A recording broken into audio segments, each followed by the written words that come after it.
Синя економіка, 10 років, 100 інновацій, 100 мільйонів робочих місць. Цей бестселер всесвітньо відомого вченого Гюнтера Паулі тепер з'явився і в українському перекладі за сприяння Міжнародного фонду Володимира Костерина «Скорочення ризиків». Книга показує, як можна брати у природи все необхідне для життя і при цьому не нищити її. Наприклад, добувати енергію з сонця, землі і вітру. Або ж вирощувати на болотистій місцевості ті рослини, які люблять вологу, замість того, щоб висушувати землю. Є багато різних дуже цікавих нових технологій, але їх не сприймається, тому що це не є на користь підприємств. Чому це не робиться одначе? Тому що підприємства, наприклад, ці величезні підприємства, що продукують автомашини, стільки вони мають тих заводів, стільки вони мають тих конвоєрів і так далі.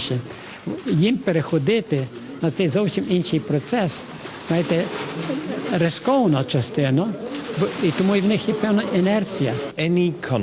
Кожна країна готова до впровадження синьої економіки. Головне – зміни в свідомості кожного і в нашому способі життя. Необхідна також і відповідна державна політика, яка впроваджуватиме такі зміни у суспільстві. У природі немає місця марнотратству, стверджує Паулі. Він закликає не витискати з нашої планети більшого, а розумно користуватися тим, що вона нам вже дала.